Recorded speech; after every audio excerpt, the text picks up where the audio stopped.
Então, pessoal, hoje estamos aqui no nosso bate-papo show com o Dr. Genivaldo Alves Guimarães, juiz da Vara Crime de Brumado, que também foi até 2012 juiz eleitoral. E gentilmente aceitou o convite para participar do nosso quadro aqui do Bate-Papo Show. Bom dia, Dr. Genivaldo, tudo bem?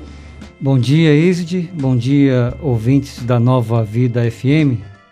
Muito obrigada pela sua presença aqui no nosso programa Show da Vida. Bem, Dr. Genivaldo, muitas pessoas não sabem, por exemplo, que podem dar entrada em qualquer ação no Ministério Público sem o auxílio de um advogado. É necessário esclarecer que não é toda e qualquer ação que pode ser ajuizada pelo Ministério Público.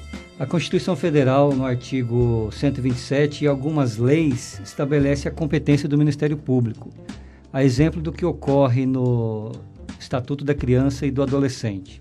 Ok. Em diversas hipóteses, o Ministério Público, por intermédio dos promotores de justiça ou dos procuradores de justiça, tem legitimidade para o ajuizamento de ações, em especial aquelas em que haja interesse público ou de toda a coletividade, bem como naqueles casos em que o interesse, embora individual, classifique-se como indisponível, a exemplo da saúde de crianças ou adolescentes e de pessoas idosas. Certo.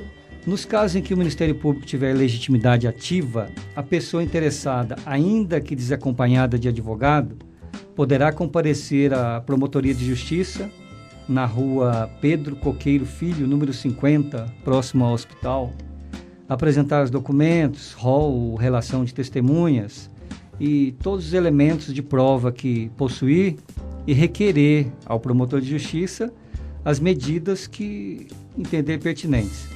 O promotor de justiça irá analisar a viabilidade e necessidade de propositura de ação e adotar as medidas necessárias à solução do caso.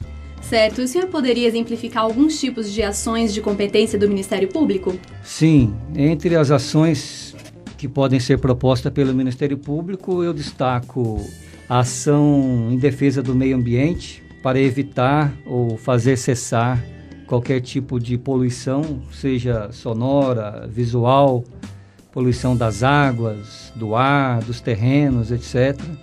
Também a ação em defesa do patrimônio público, patrimônio histórico, artístico e paisagístico, ação de investigação de paternidade e de alimentos, também chamada ação de pensão alimentícia.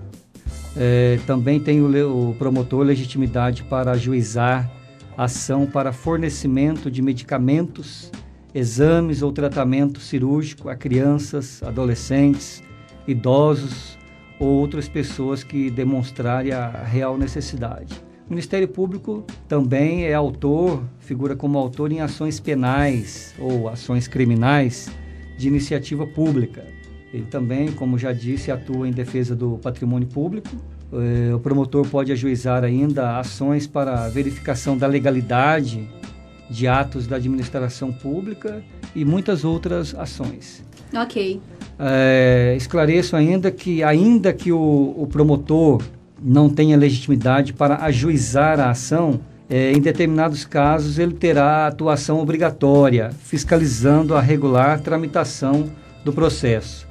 É o que nós chamamos de fiscal da lei, custos legis ou fiscal da lei. A exemplo do que ocorre quando há interesses de pessoas absoluta ou relativamente incapazes. Por cautela, eu recomendo que sempre que a pessoa interessada puder consultar ou constituir um advogado, deverá fazê-lo, inclusive porque os promotores de justiça têm diversas atribuições e auxiliam em outras comarcas da região. Todavia, posso assegurar que quem tiver seus direitos ameaçados ou violados poderá recorrer ao Ministério Público, que adotará as medidas legais, se for o caso, propondo ação para a solução do litígio.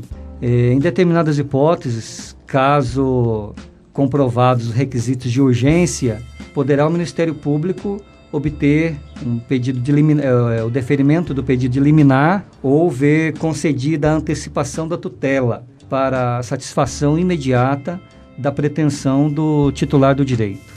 Certo, então pessoal, é bem bacana a gente ficar atento a esse tipo de situação, porque precisamos saber quais são os nossos direitos, mas também temos que estar atentos aos nossos deveres. né? Uma outra questão que eu gostaria de questionar junto ao senhor seria muito importante, por exemplo, doutor Genivaldo, que as partes envolvidas em um processo, quando possível, entrassem em um acordo para evitar que o caso se estique por muito tempo na justiça, não é isso? É verdade. Aristóteles, o filósofo grego, aluno de Platão, professor de Alexandre, chamado Grande, séculos antes de Cristo, já afirmou que o homem é um animal social. Ou seja, o homem necessita interagir-se, viver ao lado de outras pessoas, organizar-se em sociedade e defender seus interesses, sua cultura, religião, seus costumes, sua liberdade, seu patrimônio, etc. Ocorre que nem todos os interesses são iguais. Cada ser vivo possui as suas necessidades e, com certa frequência, acaba esbarrando nos interesses dos outros, surgindo os conflitos ou litígios das mais variadas espécies.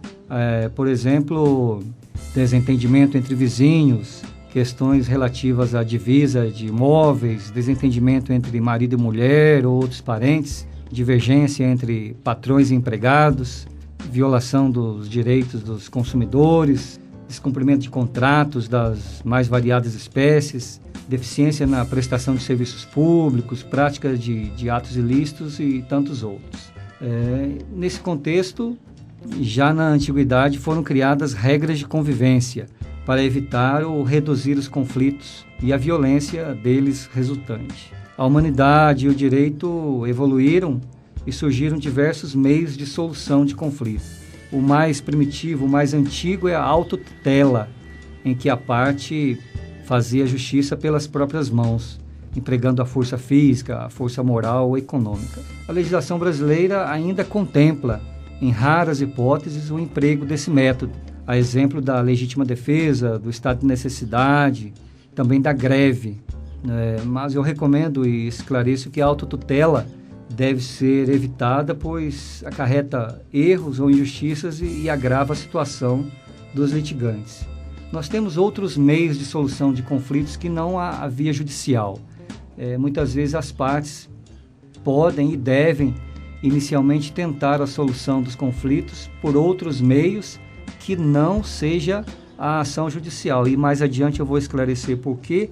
E o outro método seria a transação, que em poucas palavras é o método pelo qual cada envolvido abre mão de uma parte daquilo que entende ser seu para que tudo seja resolvido de uma forma mais rápida e simples. Também temos a renúncia, que ocorre, é pouco usada, mas é prevista em lei. Ela ocorre quando alguém que se julga prejudicado simplesmente deixa de tomar alguma providência.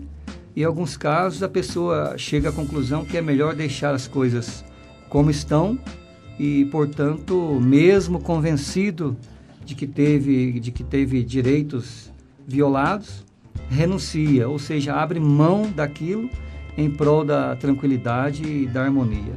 Nós temos outros métodos como a desistência, a arbitragem. Na arbitragem, a pessoa, sem recorrer à justiça, ou ainda que tenha recorrido à justiça, os litigantes, eles elegem uma pessoa que vai atuar como árbitro e terá um poder de decisão, e eles se comprometem a acatar aquela decisão do árbitro, que não é um juiz, é uma pessoa escolhida por aquelas pessoas que estão brigando, litigando, que estão em busca de seus interesses.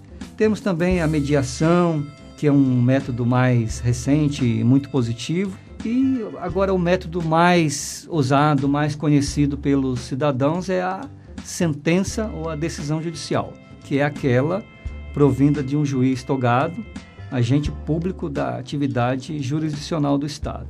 Ou seja, por meio da sentença, o Estado que assumiu, que atraiu para si aquela competência na solução dos conflitos, o Estado, por intermédio do juiz, ele soluciona aquelas questões, as mais variadas questões que são submetidas à apreciação do Poder Judiciário. Agora, de forma que toda pessoa que se julgar prejudicada poderá bater às portas do Judiciário, apresentar as provas e pedir a solução. Mas nós sabemos que, com a Constituição Federal de 1988, houve uma ampla abertura ou facilitação de acesso ao Judiciário. Acesso que eu digo no sentido de ingressar na justiça. Todavia, o judiciário ainda está se estruturando para atender a grande demanda em prazo razoável. Muito tem sido feito, muitos avanços estão sendo alcançados, principalmente na área tecnológica. Todas as comarcas estão informatizadas, com computadores mais sofisticados, acesso a sistemas do Tribunal de Justiça. Também há cursos, há aperfeiçoamento de serventuários, de juízes, promotores de justiça, defensores e outras pessoas que participam da prestação jurisdicional. Mesmo assim, muito ainda deve ser feito para que as decisões sejam prolatadas em prazo menor e tenham maior eficácia, conforme previsto na Constituição e nas leis. Destaco ainda que todo o processo judicial é composto de fases ou etapas que devem ser respeitadas, sob pena de nulidade. Daí porque isso também colabora para uma certa demora na sentença. Soma-se a isso a necessidade de maior número de julgadores, maior número de promotores de justiça, defensores e serventuários. Todo e qualquer processo gera despesas, custos. Ainda que a pessoa esteja isenta do pagamento das custas processuais, os demais cidadãos, os contribuintes, de alguma forma, estarão custeando a movimentação da máquina judiciária usada na pacificação dos conflitos de interesse. Por essas e outras razões, sempre é recomendável que, em todo conflito de interesses, os envolvidos, ou seja, aquelas pessoas que estão brigando, que estão querendo alguma coisa, que elas inicialmente tentem a solução pacífica ou amigável, por meio de acordos ou outras medidas, como já citei. Somente quando esgotados outros meios de solução, a pessoa poderá ajuizar a respectiva ação e o Poder Judiciário, ainda que leve algum tempo, terá de dar a resposta e resolver a questão, com caráter de definitividade. Até porque a Constituição Federal estabelece que nenhuma lesão ou ameaça a direito será excluída da apreciação do Poder Judiciário. Certo, foram muito esclarecedoras as suas colocações. Eu tenho certeza que todos os ouvintes que estão nesse momento ligadinhos aqui conosco puderam ter melhores explicações e até saber direito como se comportar nesse tipo de situação. No ano passado, doutor Genivaldo, foi aprovada uma lei que impede os proprietários de estabelecimentos comerciais, como bares, por exemplo, de fornecerem energia elétrica aos carros que transmitiam um som e quase sempre muito alto na rua. Essa medida foi muito positiva, pois evita a agressão ao respeito do silêncio após um determinado horário. E essa foi uma lei desencadeada pelo senhor, não foi? Nós sabemos que algumas pessoas, por falta de educação, mau exemplo, arrogância e falta de punição, ligam aparelhos sonoros, em especial alguns instalados em automóvel, em alto volume, perturbando o trabalho, o sossego de outras pessoas. Ainda vemos com certa frequência automóveis com amplificadores de potência e várias cornetas ou alto-falantes. Algumas pessoas apreciam determinadas músicas exibidas em volume exagerado, causando poluição sonora e se esquecem ou ignoram que outras, inclusive doentes e idosos, podem estar incomodadas com o ruído.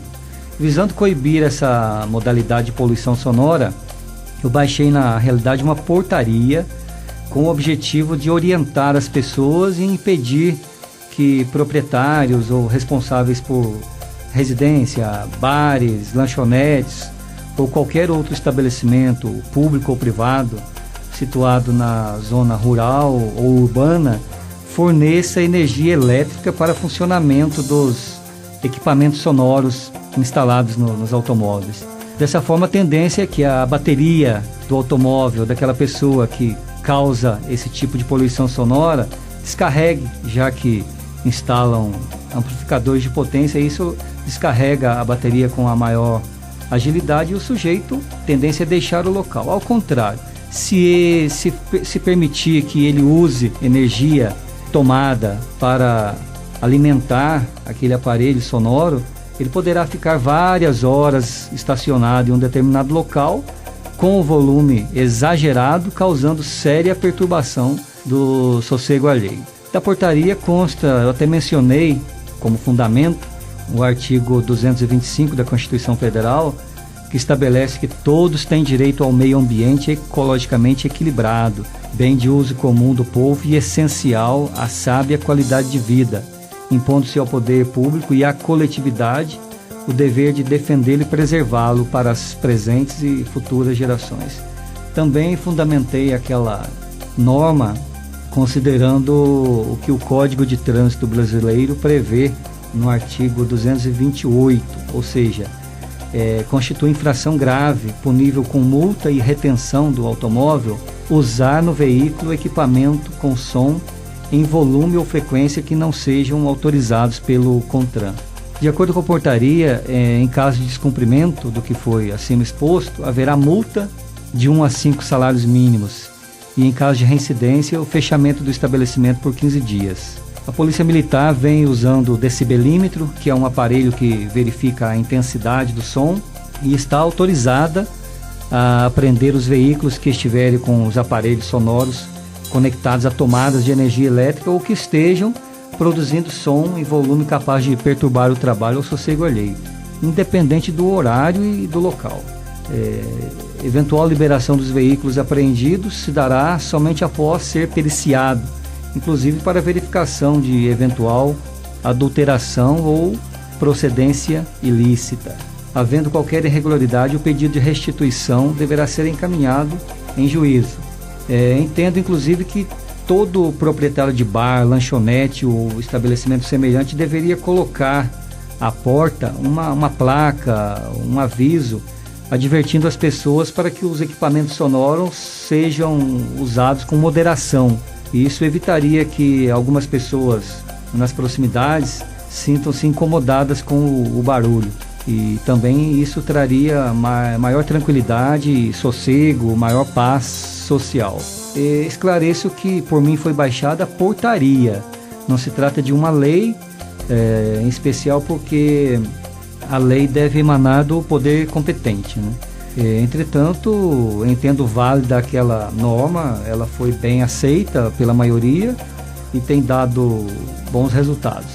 Caberá ao Poder Legislativo, verificada a competência para legislar sobre a matéria, adotar as medidas que entender pertinentes no sentido de evitar esse tipo de poluição sonora.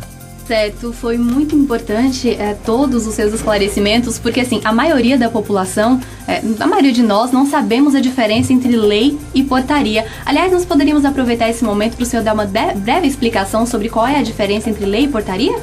Sim, a lei, como nós sabemos, é uma norma que parte do poder legislativo. Em regra, por força da Constituição Federal, o poder legislativo, ele cria essa espécie normativa. Tem o quórum de votação, tem todo um procedimento, tem as leis ordinárias, temos as leis complementares, diversas modalidades de leis. Já a portaria é um ato, no presente caso, em que o juiz baixa uma determinação. Portaria pode ser designando uma pessoa para determinada função, pode ter um caráter de recomendação, como foi no presente caso. E então a diferença básica é que a lei, ela é elaborada, ela nasce no poder legislativo, ao passo que a portaria não.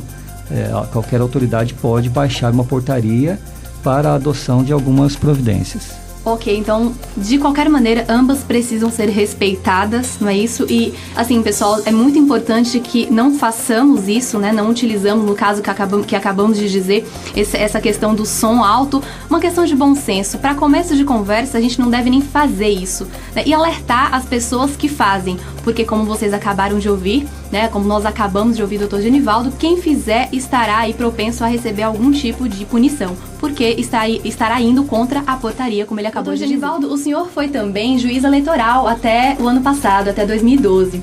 Então é sabido que o senhor conseguiu fazer que o cartório eleitoral tenha sua sede própria, já que antes ele funcionava dentro do fórum, certo? Esclareço que atualmente é juíza eleitoral a doutora Leonor. Somente em alguns processos em que ela, por motivo de foro íntimo, entendeu conveniente dele se afastar, eu passei a atuar como juiz eleitoral substituto. Como você mencionou, há vários anos o cartório da 90ª Zona Eleitoral funciona em uma pequena sala no prédio da Justiça Comum. É com muita alegria que nós vemos a conclusão do prédio da Justiça Eleitoral, feito pelo Tribunal Regional Eleitoral.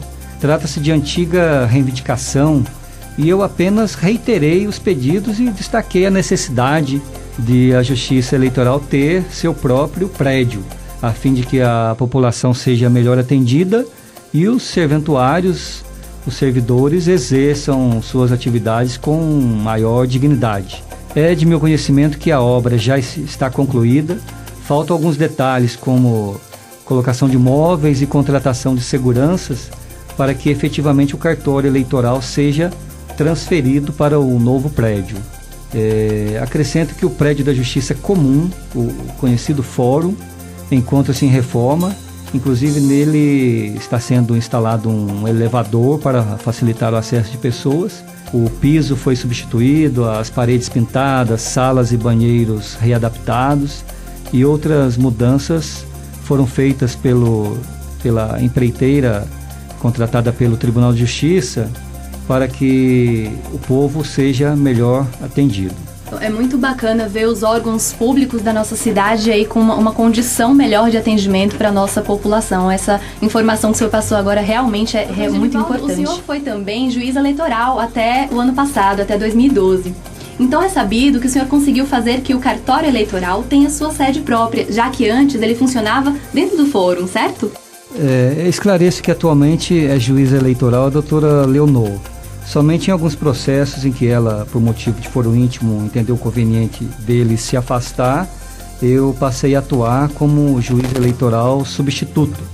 Como você mencionou, há vários anos o cartório da 90ª Zona Eleitoral funciona em uma pequena sala no prédio da Justiça Comum.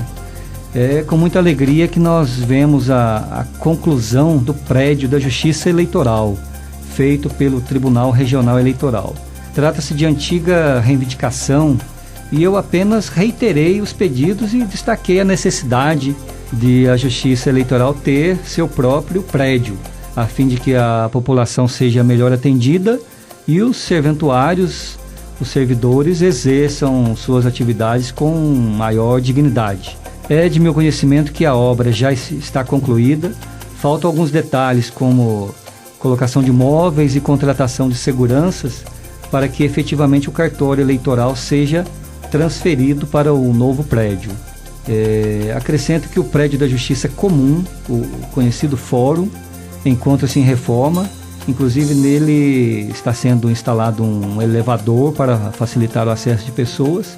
O piso foi substituído, as paredes pintadas, salas e banheiros readaptados e outras mudanças foram feitas pela empreiteira contratada pelo Tribunal de Justiça para que o povo seja melhor atendido.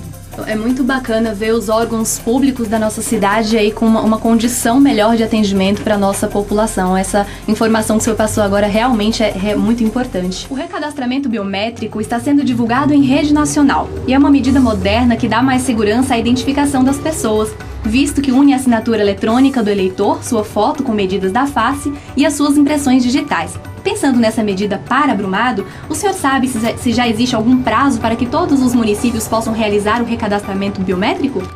Ao longo dos tempos, a Justiça Eleitoral tem evoluído, em especial no que tange à segurança do voto. Muitos ouvintes da rádio devem se lembrar da época em que os eleitores usavam cédulas de papel e urnas de lona. Isso, por vezes, gerava alguns questionamentos ou desconfiança, na maioria das vezes infundado. Entretanto, a Justiça Eleitoral vem se aperfeiçoando. Atualmente temos as urnas eletrônicas, que são seguras e não admitem fraude em relação ao que nelas for digitado. É necessário que os eleitores por todo o país considerem melhor a importância do voto, que é a forma de escolha dos representantes, ou seja, daquelas pessoas que vão legislar ou administrar a coisa pública. E eu sempre destaco que a Constituição Federal prevê que todo o poder emana do povo, que o exerce por meio de seus representantes eleitos. Então nós temos acompanhado pela televisão essas constantes manifestações que demonstram o descontentamento das pessoas por todo o Brasil com a questão da representatividade. Em alguns pontos do Brasil, os cidadãos não estão bem representados. E entre os avanços da Justiça Eleitoral, temos o recadastramento biométrico, como você mencionou. O que vem a ser isso? A biometria é a leitura das impressões digitais e garante ainda mais segurança aos eleitores brasileiros na hora de votar, pois impede que uma pessoa se passe por outra no momento da identificação em uma eleição, já que não existem impressões digitais iguais. A meta é que nas eleições de 2014, no próximo ano, mais de 22 milhões de eleitores já estejam, ou seja, já sejam identificados pelas digitais. A Justiça Eleitoral tem algumas metas e gradativamente algumas zonas eleitorais estão sendo sorteadas para o referido recadastramento. Quando cada eleitor será fotografado, terá colhida a impressão digital e assinará os documentos pertinentes. Esclareço que os eleitores de Brumado, Aracatu e Malhada de Pedras podem ficar tranquilos.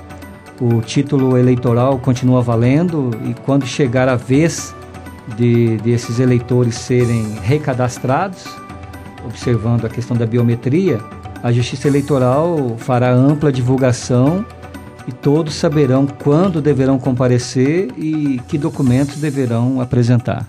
Muito bacana saber de tudo isso e assim, até para que a gente tenha muito uma noção do que está acontecendo e do que vai acontecer na nossa cidade. Doutor Genivaldo, mais uma vez, muito obrigada pela sua presença, por ter aceitado o nosso convite. Os nossos ouvintes, eu tenho certeza que estão aí muito melhores informados depois dessa sua visita. Um bom sábado para o senhor. A Rádio Nova Vida e o programa Show da Vida lhe agradecem de coração. O cadastramento biométrico está sendo divulgado em rede nacional e é uma medida moderna que dá mais segurança à identificação das pessoas, visto que une a assinatura eletrônica do eleitor, sua foto com medidas da face e as suas impressões digitais. Pensando nessa medida para Brumado, o senhor sabe se já existe algum prazo para que todos os municípios possam realizar o recadastramento biométrico? Ao longo dos tempos, a Justiça Eleitoral tem evoluído, em especial no que tange à segurança do voto. Muitos ouvintes da rádio devem se lembrar da época em que os eleitores usavam cédulas de papel e urnas de lona. Isso, por vezes, gerava alguns questionamentos ou desconfiança, na maioria das vezes infundado. Entretanto, a Justiça Eleitoral vem se aperfeiçoando. Atualmente temos as urnas eletrônicas, que são seguras e não admitem fraude em relação ao que nelas for digitado. É necessário que os eleitores por todo o país considerem melhor a importância do voto, que é a forma de escolha dos representantes, ou seja, daquelas pessoas que vão legislar ou administrar a coisa pública. E eu sempre destaco que a Constituição Federal prevê que todo o poder emana do povo, que o exerce por meio de seus representantes eleitos. Então nós temos acompanhado pela televisão essas constantes manifestações que demonstram o descontentamento das pessoas por todo o Brasil com a questão da representatividade. Em alguns pontos do Brasil, os cidadãos não estão bem representados. E entre os avanços da Justiça Eleitoral, temos o recadastramento biométrico, como você mencionou. O que vem a ser isso? A biometria é a leitura das impressões digitais e garante ainda mais segurança aos eleitores brasileiros na hora de votar, pois impede que uma pessoa se passe por outra no momento da identificação em uma eleição, já que não existem impressões digitais iguais. A meta é que nas eleições de 2014, no próximo ano, mais de 22 milhões de eleitores já estejam, ou seja, já sejam identificados pelas digitais. A Justiça Eleitoral tem algumas metas e gradativamente algumas zonas eleitorais estão sendo sorteadas para o referido recadastramento. Quando cada eleitor será fotografado, terá colhida a impressão digital e assinará os documentos pertinentes. Esclareço que os eleitores de Brumado, Aracatu e Malhada de Pedras podem ficar tranquilos.